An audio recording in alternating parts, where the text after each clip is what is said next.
ముస్లిం youth ఆధ్వర్యంలో కలకత్తాలో వైద్యురాలిపై జరిగిన అత్యాచార ఘటనను నిరసిస్తూ ర్యాలీ చేపట్టారు. కలకత్తాలో వైద్యురాలిపై జరిగిన దాడి మరియు అత్యాచారానికి నిరసనగా సూర్యాపేట జిల్లా కోదాడ ముస్లిం యూత్ తరపున ర్యాలీ నిర్వహించి నిరసన తెలిపారు. హరీం అన్న పదాన్ని మరిచిపోయి ఒక వైద్యురాలిపై దాడి చేసి అత్యాచారం చేయడం చాలా విషాదకరమని ఆవేదన వ్యక్తం చేశారు. ఇలాంటివి జరగడం వలన భవిష్యత్తులో డాక్టర్ చదవడానికి మహిళలు ఎవరు ముందుకు రారని అన్నారు. ఇలాంటి ఘటనలు పునరావృతం అవ్వకుండా కఠినమైన చర్యలు తీసుకోవాలని విజ్ఞప్తి చేశారు.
మెరిడియన్ హాస్పిటల్స్ ప్రతి సామాన్యుడికి అందుబాటులో అంతర్జాతీయ వైద్య ప్రమాణాలతో వైద్యం, 24 గంటల అంబులెన్స్ సర్వీసుతో పాటు అత్యవసర సేవలతో ఏర్పాటైన చికిత్సా విభాగం.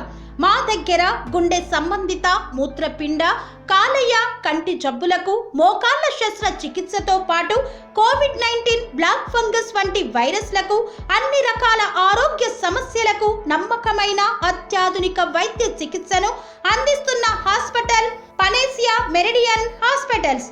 మీ ఆరోగ్య సమస్య ఏదైనా ఇప్పుడు పరిష్కారం సాధ్యం. సంపూర్ణ ఆరోగ్యం కోసం సంప్రదించండి Panacea Meridian hospitals, opposite Beeramguda కమాన్, RC Puram, Sangareddy district, pin code 502032. సంప్రదించాల్సిన ఫోన్ నెంబర్ 0845524177 మరియు 7893757770.